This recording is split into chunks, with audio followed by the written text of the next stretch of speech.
You know what's funny? The moment most people hit $100,000, whether in revenue, savings, or investments, they start to feel like they can breathe. They finally have some space, a little cushion, a taste of freedom. But that's not even the dangerous part. See, the dangerous part is what happens after you hit that first 100,000. See, that's when the financial traps show up. Not the obvious ones, but the subtle ones that look like progress, but actually stall your momentum. You see, most people think, if I just earn more, I'll be free. But the truth is, freedom doesn't start with more income. It starts when your money works harder than you do. And today, I'm going to show you the seven traps that stall your wealth after $100,000, how to avoid them, how to build real, reliable wealth and a money machine that keeps working even when you're not. Okay, whether you are at 100,000 or not, this one's for you. And this is Building Your Money Machine, where we help you master your money, eliminate financial stress, and live a life of choice. All right, this is a bit of financial education with a side of sarcasm and a whole lot of heart. Let's do this. All right, let me first say that if you're made that $100,000, congratulations, you're there, okay? If you haven't, you're on your journey. Let's get you on the journey. This is important no matter what, because it will serve you the whole way. Because it doesn't matter whether it's revenue, savings, investments, net worth. Here's the thing, the threshold of $100,000 is the space and place where discipline meets momentum. But here's the catch. Most folks treat that as the finish line. It's just the launch pad. It's that stopping point before you take off and you build real wealth, because this is the tipping point for your wealth building journey. It's where you hit the afterburners to make it happen. But it's also the place where people go wrong, where all of a sudden one little spark can sabotage the whole liftoff. And so in today's episode, these 7 deadly traps can strip that acceleration. And I want to break it down with you to make it happen. So here's the first thing to understand. That $100,000 threshold does not guarantee comfort. Now, it guarantees opportunity, but we need to keep that vigilance and that diligence to keep growing and going, because your freedom is on the other side of that. Because $100,000, a 15% mistake, that's $15,000, okay? That is a lot, comparatively speaking. $15,000 on $1 million isn't as much, but that's the thing that we need to understand. So let's talk about the traps that could bring some of these mistakes in place, because there's this feeling of elation that I finally hit the 100,000, and we start to do things that we weren't doing before. And trap number 1 is lifestyle inflation over system and reinforcement. Here's what I mean by this, is when you look at it, lifestyle inflation is like you got more money, you've got more net worth. You're sitting back saying, oh, I can afford more, which is true. You can. But should you afford more? Now, I'm not saying deprivation is the game, because let's be honest, when the cash starts flowing, so do upgrade urges. You know, it's your reward. You should reward yourself. Now, in our process, one of the things that we do is I make sure that we build in those rewards before we get to that threshold. So if you're on the road to that $100,000, I want you to decide well beforehand how you're going to celebrate. Okay, so you're going to hit that $100,000 mark. How are you going to celebrate hitting that threshold? And hint, you're not spending the $100,000 to celebrate, because that does you no good. So that the reward could be something small, but really important to you, really meaningful to you. It's not going out and buying a $100,000 Tesla or some bigger home or all the designer stuff that starts to spend yourself down below the $100,000 to that point, because that type of stuff will cause a nosedive. So what I want you to start to look at is, how do I take a percentage of what I've created to use for celebration? We call this joy points in our money machine master plans, and when we're building it, is that there are things that are actually viscerally, sustainably joyful for you, and they're individual to you. What is meaningful? Maybe it's a small vacation. Maybe it's some piece of technology. Maybe it is some piece of clothing that you wanted. So make sure that you're sitting back and saying, once I hit this, this is how I'm going to celebrate. And here is the limits. Here's the boundaries. Okay. So then it's not just always work, work, work to build, build, build, and sacrifice and sacrifice. And it's not a sacrifice. It's a strategy to reinvest into your growth at the same time that you're investing into your joy, so you can keep moving towards the dreams that you need to fund for tomorrow. And that's truly the first thing, because I see people all the time that fall off the plan, fall off the process just because they want to celebrate. And then they set themselves back 2 steps. And we don't want to do that. All right. So it's being deliberate, it's being intentional, it's being disciplined at this point to not allow lifestyle to expand beyond where it should, but to make sure that you're celebrating on the process. So that's trap number 1. Trap number 2 is treating gains like Vegas money. Okay. Here's the thing. Okay. And I've watched this happen, not just with clients and people out there, but also with me. You just found some extra money. It's like free money. You know, all of a sudden you actually hit a stock pick that went crazy and you have this free money. And so you all of a sudden it's burning a hole in your pocket and you feel like you're playing with house money. But think about this.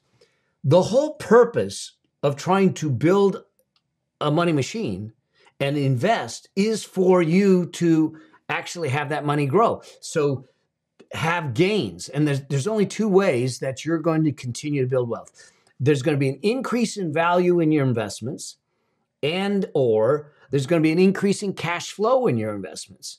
And in some cases, you get both. Okay. So they're not found money. It's not Vegas money. It's what's supposed to happen when you invest correctly, which gets you to a point where you sit back and go, it's not free money. You're not rolling the dice in Vegas and all of a sudden you got this money in your hand and now you can go spend it willy-nilly like it's no big deal. So we need to look at it. These are our employees that we are going to employ to continue to grow. Remember, your wealth grows at a compounding rate. And the only way that it grows as a compounding rate is when you put money in. So you put $100 in to an investment and it grows to 120. If you take the $20 out and go spend it every time because you think it's Vegas money, you now put yourself back to the starting point of $100 and you keep starting over again. It's like Groundhog's Day, but with your money. And the challenge is that what you're really trying to do is, hey, I got 100 to 120. I got a 20% return. Celebrate it, but don't take the 20 out. Maybe you take a percentage out, like we said in the last one. Maybe it's $4, $5, and it's a small number because we're only using $100. But the purpose of investing is now I go from 100 to 120, and now I have $120 working for me instead of 100, and that works harder. That's the compound effect. That's the challenge. Now, the other side of this is a place where I think people start to look at things like, I think I'm going to trade my account. I think I'm going to try day trading, or I'm going to try swing trading. And because I've heard the stories about people making $50,000 or $100,000 in a single trade. That's a gambler's mentality. Now, I'm going to be totally upfront. I do trading. I do option trading, but I don't do it with my long-term money. I don't do it with my wealth. I do it with a piece of it in my play account. And, I do some very safe trading. So there's very little chance of me losing a ton of money. And I do it with such a small portion. It's going to put me in a bad mood if I lose it all, but I'm never going to lose it all because of the way I'm doing it. Here's a sobering statistic though. 97%, hear that, 97% of day traders lose money. Okay. And that's a multi-year study that showed that. So this isn't a thing that you think it's so easy to take a swing and we're going to hit the ball out of the park. The odds are worse at day trading than a Vegas slot machine. So this isn't about you finding Vegas money. This isn't about you gambling. But if you want to experiment, go ahead. But do it the way I do. You cap it. You plan for it. You manage the emotions. and you don't let casual trades risk all your wealth, okay? So that means you're going to carve a small sliver out once you have that unshakable foundation. Bottom line is this: you have to follow the wealth priority ladder if you want to build sustainable, lasting wealth.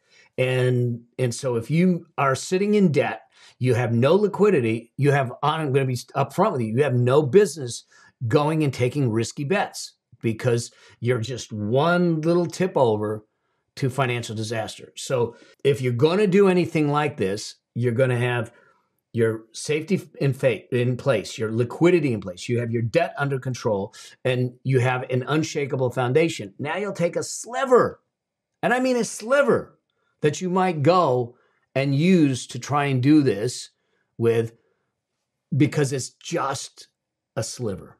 That means your losses are capped, you have a plan, you know your exits, and you manage your emotion.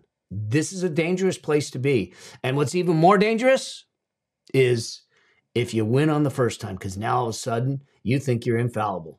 Well, the market has a way of showing you the error of your ways. It has with me. All right. So I don't allow that anymore. I know what my cap is, I know what my exit is, and I know what my maximum loss is. That leads me to trap number 3. Trap number 3 is neglecting taxes. It's just an interesting thing because understand this, is that you have a partner in every financial decision that you make, and it's not your spouse. Of course, your spouse is too, but it's the government. When you make money, the government's going to tax you. Now, there are ways to reduce the taxes, but think about this, is that I know you don't want, the taxes are hard. I don't want to understand the tax law. It's crazy. But if you don't understand the tax law, they can take 30 to 50% in the form of taxes. If you live in an expensive state like I do, I can get taxed as high as 50, 55%. So it becomes important, just as important as picking your investing, your planning, and all the work you're doing. It becomes just as important to manage your tax strategy, to make sure that you have the right tax strategy in place, because you've crossed $100,000. You're on the radar now. The IRS isn't your enemy, but ignorance can be expensive. You can't get away from it. I mean, there are some really high profile people that, Wesley Snipes, for instance, okay? Ignorance can be expensive. So without a structure from a tax standpoint, you risk what we call bracket creep, double taxation, surprise bills. You know, the thing is that many entrepreneurs, they don't think about the tax side of it, and they forget about it, and they don't realize what the taxes are going to be. At the end of the year, they get blindsided because all of a sudden they go, wait a second, I didn't think I was going to owe this much tax. It becomes important to look at it. You might be better suited as an LLC. You might be better suited as an S corporation. You have certain exclusions. You have certain ways to reduce it. Maybe you start using tax advantaged accounts. This is something where once you start to cross into this zone, having a viable tax strategy becomes really important, especially if 30 to 50 cents on every dollar could be taxed. We want to keep as much of that in our pocket. So what's your fix?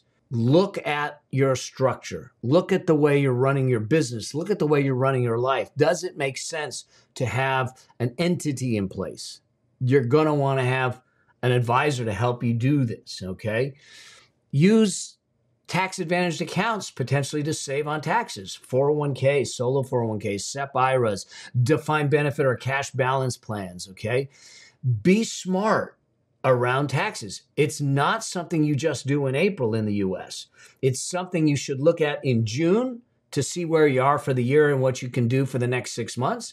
Something you look at again in October as you plan for the year end, because tax strategy can't be done in hindsight. It has to be done in foresight. You got to do it ahead of time. So that's why I look at it as 6 months and 10 months, get everything in place to minimize the taxes, keep as much in my pocket as possible. We often will ignore taxes until they bite. Well, at this point, we don't want them biting, all right? Leads me to trap number 4, and that is focusing on portfolio without cash flow. You can have a bunch of assets, but that's like a runner running with a weighted vest and ankle weights on at the same time and dumbbells in their hands, okay? You can't run for a long period of time that way. And when we talk about building the money machine, what we talk about in that money machine is building a group of assets that will generate cash flow so it pays for your life without having to sell the assets, okay? And so you can create cash flow on an ongoing basis. Net worth is important, but cash flow is powerful. So what we need is access to cash flow. And at the beginning, we may be building assets and high growth assets to build the machine. But at some point, your asset allocation, your investment diversification needs to shift in a way that you're going to be able to generate cash flow, because it is the cash flow that's going to give you the freedom. It's also the cash flow that's going to carry you through life's curveballs, okay? So we can invest, but we need to be careful. I hear a lot of people talking about alternative investments, which are great, okay? They're counter to the market and they're not correlated to the market. They're great until you need the money. The problem with many of the alternative investments is they're not liquid. I can't get at the cash. I can't sell them as easily. So we have to be really careful about managing cash flow, cash in, cash out, accessibility, especially when you start to get closer to when you need the money. But even before that, you need to have access to liquidity or cash flow to carry you if life throws you a curveball, okay? I've literally met millionaires that couldn't cover a $5,000 emergency without selling something, which is okay unless the market's down, okay? So you want to start looking at things and making sure that you have the right portfolio mix that will generate growth and income generation. Okay, that could be from dividends, it could be rents, it could be royalties, it could be interest, okay?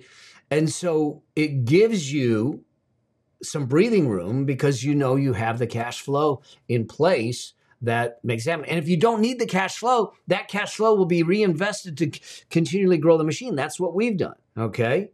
So cash flow is really important to come into play. And trap number 4 is when we solely focus on asset accumulation and those assets aren't able to be liquidated or isn't generating cash flow, it starts to create a problem for us, okay? Trap number 5, all your eggs in one basket, okay? This is all about asset allocation. This is all about product diversification and investment diversification and everything. Here's the thing. When you heard the saying, it was like when you're a hammer, every problem looks like a nail. That's the challenge. If I have one asset or one asset class, inevitably you're overexposed. Part of building a money machine, part of your net worth, part of your financial freedom journey is to manage two sides of the same coin. Returns, in other words, the growth and the cash flow from the investments, and the risk.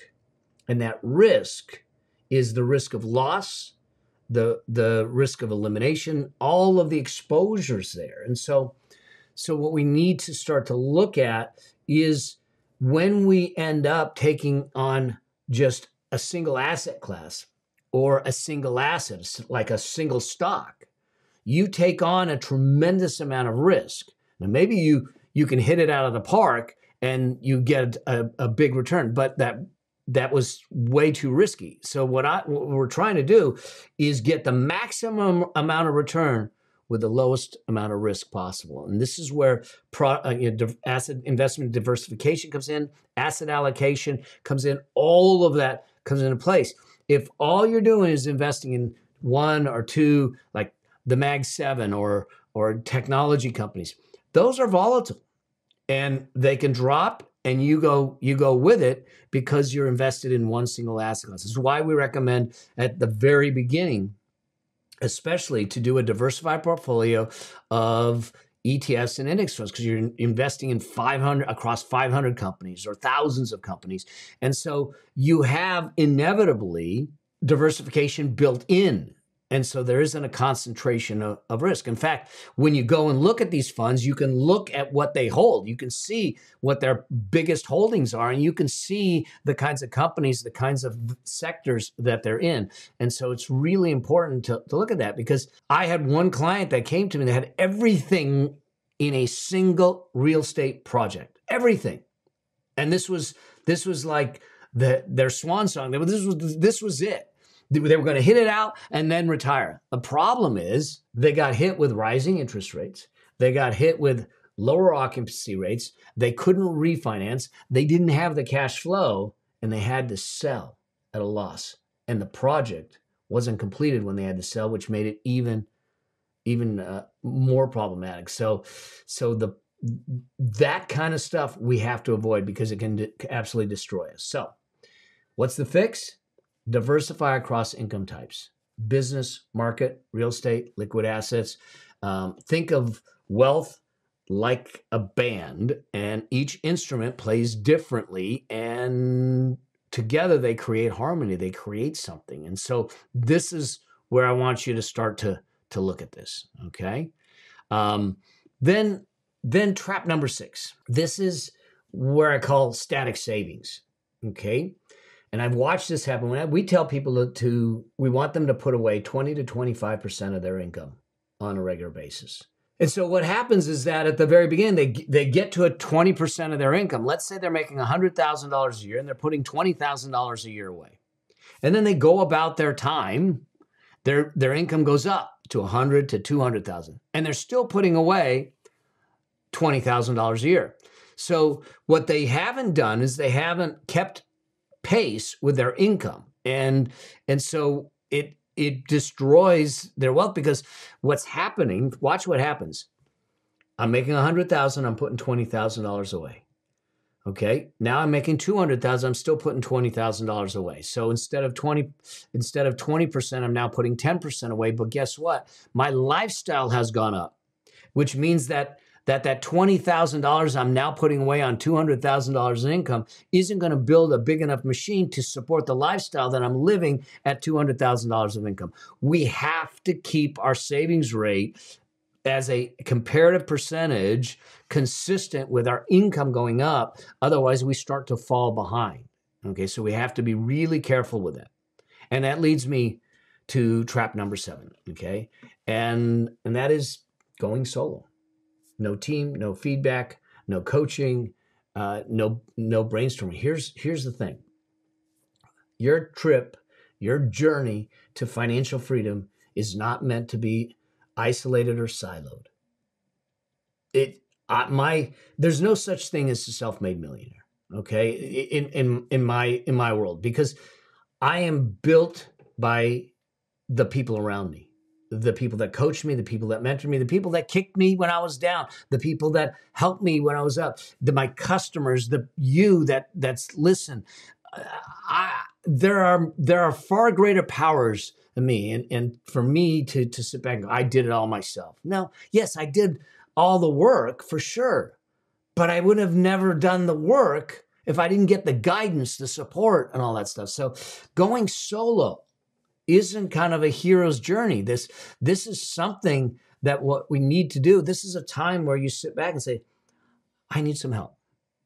Maybe it's getting a financial coach. Maybe it's getting a mentor. Maybe it's getting an advisor. I do this with families. I do it with my students, okay? But hustling solo, a lot of times, is hustling blind, because you don't know what you don't know when you get to that point. What you're looking for are people who have been through the world. I've walked this journey, not just for me, but for all my clients too. So I get a different lens, I get a different optic into it, and I can see where someone's going. Say, be careful of that. Let's move you over here. Let's do this, okay? Because your next level, you've never been there, okay? And it won't happen in isolation. So whether the fix here is maybe you need a coach, maybe you need a program or something. Maybe you need a wealth team like I have, okay? Maybe you need a mastermind. But what you do need is to make sure that you've surrounded yourself with good people that have your best interest and your vision in mind. Not people that are just trying to sell you into investments and insurance policies, all that, but they actually are looking at say, how do I make your dreams a reality? Okay?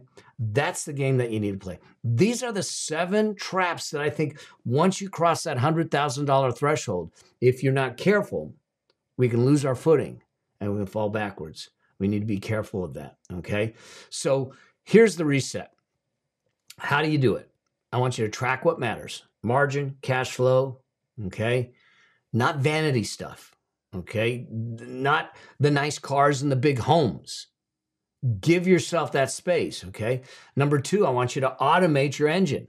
Rinse and repeat what works. Make sure that your investing is automatic, okay? Make sure that you are consistently putting money away. Put your bills on auto pay, okay? Number 3, I want you to diversify smartly, okay? I want you to diversify your assets in your investing so you're investing for growth, you're getting some income, you have safety and liquidity, and you built that unshakable foundation, okay? And number 4, I want you to connect strategically. What advisors do you need? What coaches do you need? Who can be your accountability partners? Who can be your allies? This is not about some sort of hustle plan. This is about a strategic financial plan, a dynamic plan that allows you to take people on a journey and they guide you because they've been there through it, okay? Because here's what I know. If you've hit that $100,000, it's not by accident. If you want to hit that $100,000, it won't be by accident, and it certainly won't be by playing small. You've earned it with grit. Now, that same wisdom that built you your base can propel you or derail you, okay? But you're armed now. You know what you need to do, and you have some of the processes and things in place to make it happen. So let's keep on this journey, and let's get you to the next 100,000, to that million, and beyond. It's about building the money machine to give you the life that you dream of, the life that you deserve. I believe that financial freedom is your birthright. Let's go out and make it happen. I hope that this helps. I hope you avoid the 7 traps. Do me a favor. Let me know which one surprised you the most by popping it in the comments. I'd love to hear from you. All right? And until I get a chance to see you in another one of these episodes or on your road and path to financial freedom, as I always say, always strive to live a life that outlives you. See you in the next one. Cheers for now.